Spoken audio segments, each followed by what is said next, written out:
Olá, pessoal. Então, eu vou corrigir as questõezinhas que eu dei na aula do dia 19, que são essas páginas aqui do livro do Paiva. Vou começar com a primeira aqui. Diz o seguinte, então, na página 159. O gráfico da função y igual a x mais b, deixa eu só conferir, ok, tudo certo aqui, é apresentado ao lado. Então, aqui a gente tem um gráfico de uma função afim. Olhando para ela, o enunciado nem precisaria me dizer que é uma função afim, né? Porque é uma reta, então eu sei que é uma função afim. E ele pede para a gente determinar, letra A, os valores de A e B, e na letra B, a raiz da função. Então, primeira coisa, os valores de A e B. B já está aqui, né? Ó, opa, habilitar um negocinho aqui. B já está aqui, né, galera? B é 1, que é o ponto onde o gráfico encosta no eixo Y. Então, a gente já sabe que a nossa função ela é AX mais 1. Mais 1, ok? Agora, como é que eu vou determinar o A? O B eu já sei que é 1. Agora o A, basta eu pegar um ponto, lembra? A gente precisa de 2 pontos? Basta eu pegar um ponto e substituir ele na função. Vejam que dos 2 pontos, eu vou escolher um deles. Só que eu vou escolher esse aqui, galera. Por que esse? Porque esse aqui a gente já tirou o B. Então, eu vou escolher esse ponto, que é 1 para x e 3 para y, para substituir na função e achar o A. Se eu substituir esse aqui, prof, vai dar certo ou não? Porque você vai zerar aqui, ó, você vai colocar no lugar do x o zero e vai zerar isso aqui, não vai achar o A. Então, obrigatoriamente, se você usou um ponto ali que encosta no eixo y para achar o B direto, use o outro ponto para achar o A, tá? Então, o y vai ser 3 e o x vai ser 1. Então, vai ficar 3 igual a A vezes 1 mais 1. Então, a gente tem aqui 2, né? 1 vai diminuir, é igual a A. Pronto. O A é 2, certo? Próxima, a raiz da função. O que é a raiz de uma função? É o ponto onde ela encosta no eixo x. A gente vê que é aqui, né? Mas, que ponto é esse aqui? Eu não sei. Como é que eu descubro a raiz de uma função se eu não tenho o gráfico? Horas, o ponto onde ela encosta no eixo y, no eixo y não, no eixo x, é o ponto onde o y é zero. Então, se o y ali é zero, basta eu colocar na função que o y é zero e achar o x, tá? Então, a gente tem assim, né, que a nossa função é y igual a 2x mais 1, porque eu achei que o a é 2 e o b é 1. Pronto, então, se o y é zero, 2x mais 1 é igual a zero, ó, igualo a função a zero, é isso, basicamente é isso. 2x igual a 1 negativo, então x é igual a 1 meio negativo. Pronto, tá ali a nossa resposta. Vamos para a número 3. A número 3 diz assim, ó. Quando uma piscina estava com água abaixo do nível normal, abriu-se uma torneira que completou sua capacidade em 6 horas. Então, quer dizer, abriu a torneira, em 6 horas encheu a piscina. O segmento de reta apresentado no plano cartesiano ao lado é o gráfico que descreve o volume Y de água contida na piscina em litro em função do tempo X. Então, olha lá, esse Y aqui é quantos litros que a gente tem na piscina. E o X é o meu tempo em horas, né, galera? Então, a pergunta que ele faz ali, determine a lei de associação entre x e y, ou seja, a lei dessa função. Se esse gráfico é uma reta, eu sei que essa função é uma função afim. E para determinar essa lei, eu preciso de 2 pontos. Quem são os 2 pontos que a gente tem aqui? São esses 2 aqui que eu tenho a informação, né? Esse aqui e esse aqui, né? 1 hora, 17.200 litros. 3 horas, 21.600. 6 horas, não sei, ó, não tem essa informação. Então, quais são os 2 pontos? Esses 2. Então, eu vou dizer o seguinte, eu vou botar aqui no canto, aqui, ó. O A é o primeiro ponto, que em 1 hora a gente tem 17.200 litros. E o B é aquele que em 3 horas eu tenho 21.600 litros. Como é que a gente acha esses valores? A gente vai ter que achar a taxa de variação e depois o B. Percebam que agora a gente não tem o B que nem na primeira, né? Que é o ponto onde ele encosta Y. A gente até vê esse ponto aqui. Porém, a gente não tem informação de quanto ele é. Então, primeiro eu vou ter que achar o A pela taxa de variação, né? Lembram-se lá o A? Y de A menos o Y de B, dividido pelo X do ponto A menos o X do ponto B. Então, ó, quem é a taxa de variação aqui? 17.200 menos 21.600 dividido por 1, que é o x do A, menos o 3, que é o x do B. Então, a nossa taxa de variação, ela vai ficar 17.200 menos 21.600, aqui 17, 18, 19, 20, 21, 4.400 dividido por 2, negativo, aqui também é negativo, né? Então, a gente vai ter negativo por negativo, positivo, 2.200. Então, o nosso A é 2.200. Então, a gente já tem que a nossa função é o quê? Ela é y igual a 2.200x mais algum b que eu não sei. Como é que eu calculo esse b? Eu escolho um dos dois pontinhos ali e acho o valor de b. Eu vou pegar o ponto A, tá, pessoal? Então, se eu pegar o ponto A, eu vou substituir o x por 1 e o y por 17.200. Então, vamos lá. 17.200 é igual a 2.200 vezes o x, que é 1, mais b. Então, a gente tem 17.200. Percebam que desse lado aqui, ó, a gente tem 2.200 vezes 1 é 2.200. Então, se ele está positivo, a gente vai diminuir do lado de cá 2.200 mais igual ao B. Se 7.200 menos 2.200 são 15.000, né, pessoal? Então, o meu B é 15.000. Se o meu B é 15.000 e meu A é 2.200, está aqui a resposta, ó, né? Aqui, ó. Beleza? Essa é a nossa lei. Se essa é a nossa lei, ele pergunta quantos litros de água havia na piscina no instante em que a torneira foi aberta. O que é o instante da torneira abrir? É o instante inicial. Abrir a torneira é quando começou a contar, é o tempo zero. O tempo zero não é onde o gráfico encosta no y, o tempo inicial não é o ponto onde o gráfico encosta no y, o tempo inicial não é o b da função. Quem é o b da nossa função? 15.000. Então, 15.000 litros, né? Ou, como é que a gente podia calcular, né? Colocando no lugar do x o zero. Se eu preencho o x aqui, ó, com zero, por exemplo, se eu botar zero no lugar do x, 2.200 vezes zero dá zero, mais 15.000, 15.000. Então, você também encontraria, tá? E a letra C, qual é a capacidade total da piscina? Como assim a capacidade total? Ele não falou aqui no enunciado que a torneira completou sua capacidade em 6 horas? Ou seja, abri a torneira e completou a capacidade da piscina em 6 horas? Então, quer dizer que na sexta hora aqui no gráfico, ó, eu tinha neste ponto aqui a piscina cheia. Então, quem é esse valor aqui, ó? Percebam, como é que eu acho esse valor? Eu tenho x, então eu vou substituir o x na função e achar o y, que é a capacidade dessa piscina. Então, vamos lá. A nossa lei ali é y igual a 2.200 vezes x, então agora vezes 6, mais 15.000. Fazendo aqui 2.200 vezes 6 mais 15.000, a gente vai achar 28.200 litros. Beleza? São detalhezinhos assim no enunciado que a gente tem que prestar atenção que vai dando a dica para nós, tá? Próxima, página 160, a questão número 4. Vamos lá. Em relação às medidas de temperaturas na escala Celsius e na escala Fahrenheit, está representada no gráfico ao lado. Então, perceba aqui, o que a gente tem no gráfico ao lado? No eixo X, os graus Celsius, no eixo Y, os graus Fahrenheit. Então, percebam, esse ponto aqui, ele me indica o quê? Ele me indica que 0 graus Celsius são 32 graus Fahrenheit. E que 100 graus Celsius são aqui 212 Fahrenheit. Então, perceba que eu já tenho 2 pontinhos ali, né? O que ele vai perguntar no primeiro item da questão? Obtenha a equação que expressa a medida y da temperatura em grau Fahrenheit em função da medida x em graus Celsius. Primeira coisa dessa minha lei, eu sei que é uma função afim porque o gráfico é uma reta, e eu sei já que o b é 32. Então, a gente já sabe que a nossa função ela é assim, ó, y igual a ax mais 32. Muito tranquilo. Agora, o que eu tenho que fazer para achar o A? Eu vou pegar um dos pontos e substituir lá. Qual ponto que eu vou pegar, pessoal? Lembre-se, eu não vou pegar aquele que eu descobri o B já. Eu vou pegar o outro, porque esse aqui não vai dar em nada. Quem quiser testar, pode testar, mas não vai dar em nada.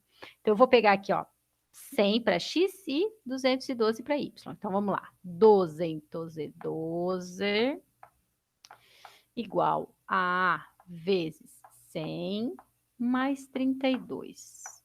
Então, aqui, ó, o 32 eu já posso passar para o ladinho de cá, diminuindo, né? Porque a gente tem que isolar a letrinha lá, 100 vezes o A. Então, a gente tem aqui 80 igual a 100 vezes o A. Então, dividindo aqui o 80 pelo 100, a gente vai ter que esse A, ó, se eu dividir por 10 e depois agora dividir por 2, opa, 4, não 5, 5 é o de baixo. 4 quintos, né, pessoal? Ok. Então, 4 quintos é o quanto que aumenta a temperatura Fahrenheit a cada grau Celsius que eu aumento, tá? Isso aí. Então, como é que fica a nossa função? Mas o que que eu... Ai, aqui é 180, né? Não 80, é 180. Ai, ai, ai, professora Paula. Então, aqui é 9. Por isso que eu olhei aqui na resposta 9. Opa. Ok, pessoal? Né? Porque 212 menos 32 não é 80, é 180, né? Então, a gente tem que a nossa função, ela vai ser 9 quintos de x mais 32. Essa é a lei que eu posso pegar qualquer grau Celsius, jogar no lugar do x e achar graus Fahrenheit em y. Ou eu posso pegar qualquer graus Fahrenheit, jogar no lugar do y e achar quem é o x, que é o grau Celsius. Aí ele pergunta ali na letra B, ó.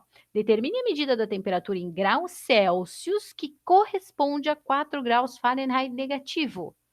Então, o que que ele me deu, o que que ele quer? Ele me deu os graus Fahrenheit e quer os graus Celsius. Ou seja, eu vou substituir no lugar do y o 4 negativo. Por que no y? Porque y, ó, é que são os graus Fahrenheit que ele me deu. Então, se o y são os graus Fahrenheit e ele me deu ele, no lugar do y eu vou colocar 4 negativo. Então, 4 negativa é igual a 9 quintos de x mais 32. Esse valor de x que eu vou encontrar aqui nessa equação é o grau Celsius quando é 4 negativo no Fahrenheit. Pessoal, vamos isolar a letrinha, 9 quintos de x, tá? Aqui daria até para eu tirar um mínimo múltiplo comum, mas eu não vou fazer isso porque é mais fácil de outra forma. Ó, o 32 vem para cá, negativo, né? Ó, 9 quintos de x. Então, eu vou ficar assim, ó, com 36 negativo igual a 9x sobre 5. Para a gente isolar a letrinha, esse 5 que está dividindo vai multiplicar lá, ó. Então, 36 vezes 5 dá 180. Igual a 9x. Então, x vai ser o 180 negativo dividido pelo 9. Então, a gente vai ter que esse x é 20 negativo. 20 graus Celsius, né? Negativo. Ok. Vamos para a próxima. Um terreno que foi comprado por 50 mil no dia 1º de janeiro de 2011, valia 59 mil no dia 1º de janeiro de 2014. Admitindo que o terreno valorize com o tempo, conforme uma função polinomial do primeiro grau, A. Determine a lei de associação que expressa o valor y do terreno em real em função do tempo x em ano. Então, ó, eu quero y o valor e x o tempo. Mas como é que eu vou fazer esse tempo ali 1º de janeiro de 2011 e aí 1º de janeiro de 2014? Dica da prof. Você tem que marcar um valor como sendo um valor inicial da tua função. Então, se o terreno foi comprado no dia 1º de janeiro de 2011, é como se em 2011, deixa eu botar aqui no 2011, você tivesse o ano 0. Aí, como é que ficaria a nossa ideia aqui? 2012 seria o ano 1. 2013, o ano 2. Então, quando a gente tem isso, a gente sempre tem que pensar numa estratégia que eu vou comparar. Então, o ano 1, se o meu X, que é o ano 1, for 1, ele vai se referir ao ano de 2012, e assim sucessivamente, né? 2014 é o ano 3 e assim por diante. Então, percebam que quando ele fala ali que quando comprou valia 50 mil, significa que no tempo 0, o terreno valia 50 mil. Beleza? E que em 2014 ele valia 59 mil. Vamos ver aqui. Quem é o ano 2014 aqui na nossa tabela? Horas, o 2014 é o ano 3. Então, significa que no ano 3 ele valia 59 mil. Então, se ele quer a lei no item A, como é que a gente vai achar essa lei? Vamos usar pela função ax mais b. Por que é que a gente sabe que é uma função x mais b? Porque ele disse no enunciado, conforme uma função polinomial do primeiro grau. Função polinomial do primeiro grau é a nossa função afim. O bom é que a gente já tem o b, porque o b é o valor inicial, não é? E a gente considerou o nosso valor inicial como sendo 50 mil, que é o valor da compra do terreno. Então, a gente tem ax mais 50 mil. Perfeito? Como é que a gente acha o A agora? Como a gente fez em várias outras hoje. Pega um ponto e substitui na função no lugar do x e do y. Que ponto? Aquele que eu não usei para achar o B, ou seja, esse ponto aqui, né, galera? Ó, esse pontinho aqui que a gente vai usar. Então, no lugar do y vai 59 mil é igual a vezes o x, que é 3, mais 5 mil. 50 mil. Diminuindo 50 mil aqui, a gente vai ter 9 mil igual a 3A, e o nosso A vai ser 9 mil dividido por 3, 3 mil. Então, tá aqui, ó, realmente fechou com essa lei aqui, né? 3 mil é o A, mais 50 mil. B. Na letra B, ele pergunta, calcule o valor do terreno no dia 1º de janeiro de 2022. Opa, quem é 2022 na nossa tabela aqui, ó, se a gente continuar? Quem vai ser 2022? Que número vai ser aqui, ó, galera? Vamos lá, a gente pode até contando nos dedos, ó, para não ter complicação. Ah, 2014. 2014 é o 3. 2015, 2016, 2017, 18, 19, 20, 21, 22 é o ano 11. Então, o que eu tenho que fazer para achar qual é o valor do terreno no ano 11? O 11 vai no lugar do y ou do x? Vai no lugar do x. Por quê? Porque x é o tempo, né? X é que são os anos. Então, basta eu pegar ali, ó, y igual, vou substituir, então, o x por 11. Então, a nossa função, 3 mil vezes o x, que é 11, mais 50 mil. Então, a gente tem aqui 33... Ô, Paulo. Ficou feio esse meu 11, né? 11. Enfim, 3 vezes 11 dá 33 mil, mais 50 mil, 83 mil reais. Ok? Vamos para a página 164. Diz o seguinte aqui, ó. Quando o reservatório continha 400 litros de água, foi aberto um registro para esvaziá-lo à razão de 4 litros por segundo. O pessoal se percebe assim, ó, quando ele fala aqui, foi aberto um registro para esvaziá-lo. Nesse momento que ele tinha 400 litros, foi aberta a torneira. É ali que é o meu momento inicial. Ou seja, no meu momento inicial eu já tinha 400 litros de água. Eu já posso ter a noção de que ali está o meu B. Tá? Então, quando ele pergunta aqui na letra A, obtenha uma equação que expresse a quantidade de litro de água no reservatório a partir do instante em que foi aberto, a gente já pode dizer o seguinte, opa, o B dessa minha função é 400 litros. 400, 400 litros. Agora, quem é A? Ele disse ali para mim que o registro foi aberto para esvaziá-lo a uma razão de 4 litros por segundo. O que são 4 litros por segundo? Quer dizer que a cada segundo, a cada tempo que vai passando, 4 litros vão saindo desse reservatório. Ou seja, isso é uma taxa de variação, gente. Toda vez que eu tenho uma razão numa função de primeiro grau, numa função afim, isso ali vai ser minha taxa de variação. Porque quando a gente tem numa função afim a velocidade, ela é a taxa de variação. Por quê? Porque é quanto eu ando, o espaço percorrido, quanto eu andei em relação ao tempo. O que é uma vazão, né? Essa razão de 4 litros por segundo quer dizer que a cada tempo sai 4 litros, ou seja, a quantidade de água que sai num determinado tempo. Então, quando a gente tem essas razões, elas são as taxas de variação. Então, a nossa função aqui, simplesmente, ela é o quê? 4 negativo, por que negativo? Porque é uma vazão que está saindo. Sai 4 litros, diminui 4 litros desses 400 que tinha ali inicialmente. B, qual é a taxa de variação da função afim obtida no item A? 4 negativo, né? Essa era mais tranquila. Ou não, ou às vezes quando a questão é muito tranquila é que o aluno tem dúvida, né? Número 15 na página 165. A número 15 também é uma questão que a gente tem que ler com atenção e interpretar. Dois recipientes A e B contêm água. Durante determinado período, a temperatura Y da água do recipiente A em graus Celsius variou em função do tempo X em minuto, de acordo com a função Y igual a 30 mais 2x. E a temperatura Y da água do recipiente B em graus Celsius variou em função do tempo X em minuto, de acordo com a função Y igual a 5 menos 3x. Então, olha lá, a gente tem uma situação A, que está aqui a função, e nós temos a situação B, que está aqui a situação. O que cada uma relaciona? O que é o Y e o X de cada uma? Percebam que o Y é a temperatura da água dada em função do tempo em minuto. Ele fala isso no enunciado.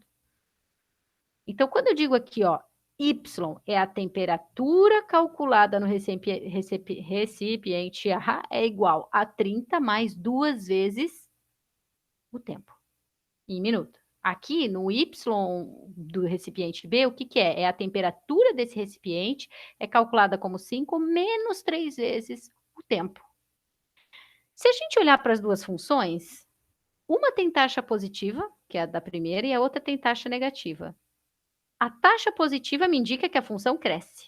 A taxa negativa significa que ela decresce. Então, quer dizer que o recipiente do A está aumentando a temperatura, enquanto do recipiente B está diminuindo. Então, vamos lá para as alternativas. Com o passar do tempo, a temperatura da água do recipiente A aumentou e a temperatura da água do recipiente B diminuiu. É isso aí que eu acabei de falar, né? Ó. A letra B, com o passar do tempo, a temperatura da água do recipiente A diminuiu. Não, ela está aumentando. Por que eu sei que ela está aumentando? Porque a taxa de variação com o tempo está subindo. Ela está sendo somada aqueles 30 ali, né? C, ó, porque se vocês pensarem, 30 seria o valor inicial, ou seja, ela está a 30 graus Celsius. Se eu estou somando a cada tempo que eu vou passando, não vai somando 2, 2, 2, 2, 2, ou seja, está aumentando cada vez mais. Enquanto no recipiente B, a gente tem uma temperatura inicial 5 graus, e o que está acontecendo? Está cada vez diminuindo mais. A cada tempo que passa, diminui 3, diminui 3, diminui 3, diminui 3, ou seja, a temperatura está caindo. C, a temperatura da água dos dois recipientes aumentou. Não. Um aumentou, outro diminuiu. Letra D, a temperatura da água dos dois recipientes diminuiu. Também não. Durante o intervalo de tempo x1, x2, com x1 diferente de x2, no período mencionado, a temperatura de um dos recipientes permaneceu constante. O que é x1 e x2? São dois momentos. No minuto 5 e no minuto 8. As temperaturas se mantiveram constantes? Não, né? Uma está diminuindo, outra está aumentando. Então, é a letrinha A. A última, então, a gente tem o seguinte na página 172. Uma barra de ferro com temperatura inicial de 10 graus Celsius negativo foi aquecida até 30 graus Celsius. O gráfico ao lado representa a variação da temperatura da barra em função do tempo gasto nessa experiência. Então, olha só, realmente, esse gráfico está representando o que se fala aqui, ó. Temperatura inicial de 10 negativo. Olha lá a temperatura inicial, pontinho que o gráfico encosta no Y. E ela foi aquecida até 30 graus. E ela demorou 5 minutos só para ir de 10 negativo a 30. Beleza? Pergunta: calcule em quanto tempo após o início da experiência a temperatura da barra atingiu 0 graus Celsius. Gente, onde é que ela vai ter atingido 0 graus Celsius? É exatamente no ponto que ela cruza o eixo X. Mas Solinha, como é que tu sabe que é isso? Porque, gente, a temperatura não é Y. A temperatura não está sendo modelada aqui nessa função pelo eixo Y. Então, se eu digo que a temperatura é 0, onde é que está o ponto em que Y é 0? O ponto em que Y é 0 é o ponto onde o gráfico cruza o X. O ponto em que o gráfico está cruzando o Y aqui embaixo, ó, é onde X é 0. Então, a gente sempre tem que ter que ideia na mente. Quando eu estou em cima do eixo X, um ponto está sobre o eixo X, o Y é 0. Quando um ponto está sobre o eixo Y, ele está sobre o eixo Y, o X é 0. Tá? Então, quando ele fala que a minha temperatura é 0, quer dizer que é o ponto onde o gráfico passa pelo eixo X. Como é que a gente calcula isso aí? Posso só com a taxa de variação achar? Pode. Pode ser que você ache sim, tá? Mas eu vou fazer bonitinho, que é o quê? Que é achar a lei da função. Eu vou achar a lei que modelou essa função, eu sei que ela é uma função afim porque é uma reta, e aí quando eu tiver a lei, eu vou jogar 0 graus Celsius no lugar do y, porque o y é a temperatura, e vou achar que tempo é esse ali. Vamos lá, ó. Então a gente sabe o seguinte, que y é igual a x menos 10, correto? Porque o b é 10 negativo. Então eu vou substituir um dos pontos na função. Gente, que ponto que eu vou substituir? Aquele que não é o b. Eu vou substituir ali, ó, 5 para x e 30 para y, né? Que é esse ponto aqui. Então vamos lá. 30y é igual a A vezes o x, que é 5, menos o 10. Então, aqui vai ficar 30 mais o 10 igual a 5A. Então, a gente vai ter 40 igual a 5A. O A vai ser 8. O que significa esse 8? Se a nossa função ela é igual a 8x menos 10, o que é esse 8, galera? Quer dizer, isso é a taxa de variação. Quer dizer que a temperatura está subindo. Por quê? Porque minha taxa de variação é positiva. E quer dizer que ele sobe 8 graus a cada unidade de tempo, ou seja, ele sobe 8 graus a cada minuto, né? Então, se ele sobe 8 graus a cada minuto, vamos dizer, no primeiro minuto ele vai estar 10 negativo, ele vai subir 8. Então, vai estar no 2 negativo. Mais um minuto, ele vai estar já em 6 positivo, né? Então, é um valor entre 1 e 2 minutos, ó, e realmente está aqui as alternativas, né? Então, vamos lá, como é que a gente acha isso? Pega a função, coloca no lugar do y a temperatura 0 e encontra o tempo que ocorreu essa temperatura. Então, vamos lá. 0 no lugar do y é igual a 8x menos o 10. Então, olha lá, 8x igual a 10, eu coloco 10 do outro lado. Então, a gente vai ter que x é igual a 10 dividido por 8. Aqui você tem duas opções. Quais são as opções que eu te dou? Você pode transformar em número decimal, que vai dar 1,25, certo? E aí, o que é esse 1,25? Tá, é 1 minuto, um inteiro. Mas o que é esse 0,25 ali? Né? A gente pode pensar assim, é 1 minuto mais 0,25 minuto. E o que é 0,25 minuto? É 25% do minuto. Então, o que você pode fazer aqui? 0,25 vezes quantos segundos são? 1 minuto? 60. Então, você pode fazer lá na calculadora 0,25 vezes 60, que você vai achar que vai dar 15, ou seja, 1 minuto e 15 segundos. Ou ainda, você pode fazer o seguinte, né? Eu sei que é muito difícil, mas tem gente que trabalha legal com fração, né? A gente tem ali 10 oitavos, é 5 quartos. O que é 5 quartos? 5 quartos é 1 inteiro, ou seja, 4 quartos mais 1 quarto. Então, a gente tem 1 minuto inteiro mais 1 quarto do minuto. O que é 1 quarto de minuto? É 1 minuto dividido por 4. Então, 1 minuto dividido por 4, 60 dividido por 4, 15 segundos, ó. Tá? Enfim, é opcional. Cada um faz como prefere. Ambas dão certíssimo. Eu sei que a maioria vai preferir o decimal, né? Ok, pessoas? Fechou, então. Qualquer dúvida, eu estou no WhatsApp para vocês. Abraços.